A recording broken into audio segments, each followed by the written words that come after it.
it's Nikki here. It's January the 4th. Happy New Year to you. And because we are still in lockdown, I thought today's Lunch and Learn could be a little bit different. Usually I'm sitting at my desk telling you stuff. Thought today I might show you behind the scenes where I'm spending my lockdown, which is obviously in my house, working from home, spending 99% of my time here, but other than the odd daily walk. So I thought I'd share a little bit where I work from and give you a little tour. So here we go. So I'm going to click over to... So this is my house. This is my lounge where I usually come down every morning around about 7:30 and do a little bit of yoga on that rug there. Do my morning ritual, which is a little bit of stretching, a little bit of meditation, depending on how I feel, just to get my day started. And then here's my kitchen, which I'm absolutely love my kitchen. Here we go. Now, it wasn't always like this. We have lived in this house for 21 years, and for 18 of those years, this was my kitchen pretty much, this tiny bit here where I'm standing. And I used to work at this, I launched my business actually at this kitchen table, just here, and used to work at my kitchen table for years because I didn't have an office.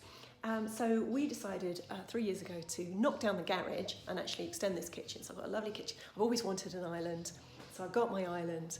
I don't know if you can see that. And I also got my lovely wine rack. I'm not perfect. I loved my little, I wanted a little wine rack. Anyway, moving on, this is where I'm spending most of my time. It's actually in my office. When we did the kitchen, we were able to then make one of the rooms into an office for me. I don't know if you can see that. This is my office. I've got a ton of books in my bookcase and then my desk. Now, at the moment, I've got my ring light on. Don't know if you've seen one of those. It really, really helps. This room actually faces mostly north, so it doesn't get a lot of daylight, so I need an extra light. And I put it up on top of my, above my computer, so that when I do any kind of videos or lives, I can just get a little bit of extra light on me, because this room can be really dark. Here's my supplement shelf, which I don't show many people. Don't worry, I don't take them all, just take a few.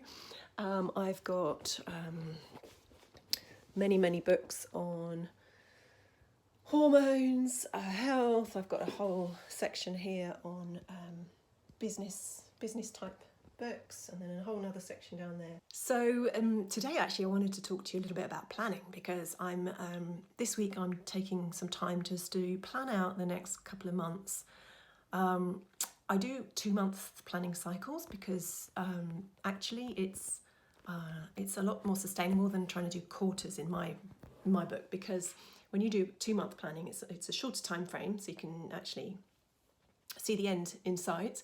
But also, if you plan in 2 monthly cycles, there's 6 of them in the year, obviously, and in each of these 2 monthly cycles, you can plan some downtime, and it fits really nicely. So, for instance, January, February, you've got the February half term. March and April, you've got Easter. May and June, you've got the May half term, and then June, July, August, you've got the summer holidays. And even if you haven't got to worry about school holidays, it kind of forces you to take a week or 2 weeks to just slow down and take a rest and step back a bit from the business. So I'm in the middle of doing my 2-month plan, which I've kind of mostly done, but I just wanted to show you what kind of things I'm planning. So there's 3 areas that I plan in. First is content, and I'm just going to show you my content is in 2 areas really. So first one is my own content. What am I going to be putting out in terms of to my audience? What am I going to be sharing with them? And the other part of the content is, okay, how am I going to share my content with on other people's platforms? So it's your content and other people's. And that's something that I plan in terms of connecting with others, trying to ask for group webinars or interviews that I can get in front of a bigger audience than the one I've got. So in terms of my content, I'm just going to flick this around. This is what I've been working on. You can't really see the detail, but it actually just shows you 2021, all the subjects, the days that I'm going to be publishing them on, January, February, March, down here, and then the subjects that I'm going to be talking about each of the weeks, and then I tick off whether I've emailed my list, what platforms, it's been on, and it's kind of that simple. So that's your content that you're planning, and then I also want you to have a think about other people's platforms. So what content can you share on other people's platforms? So you're in control of your content, and then you want to be looking at who you could ask to share your content with on other people's platforms. And then in terms of community, I look at that in two ways as well. How I'm going to build my list, which is my community that I'm in charge of, and then how I'm going to build my extended network, which is another community that supports me. So look at that in two ways. So have a plan for how you're going to build your list, and that may be creating a lead magnet or doing a talk or a webinar, or as I said, getting on someone else's platform or a podcast where you can then offer people to come and join you. However you want to build that list. So that's something you need to plan for. And secondly, how you can build your network. So how are you going to reach out to, who do you want to connect with, who do you want to build relationships with? So, and that's more to support you, but also to extend the reach that you've got in your marketing. So we've covered content, we've covered community, and the last C is coaching. So this again is in two sections. So you as a coach, so for me, I coach nutrition, I coach Happy Hormones clients, not so much anymore, but we do that within the clinic and the team. But I also coach nutritionists, so NTs. So I want those to make sure those two experiences are the best they can be, because if you've got the best client experience and the client journey, you're going to get the better results.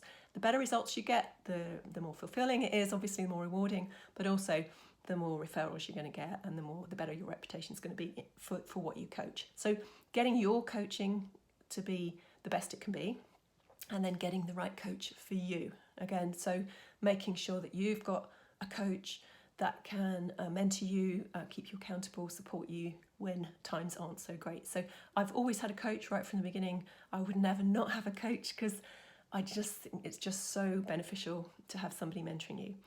So those are my three areas: content, community, and coaching. Within each one, you've got two sections. I'm going to write this out for you as well.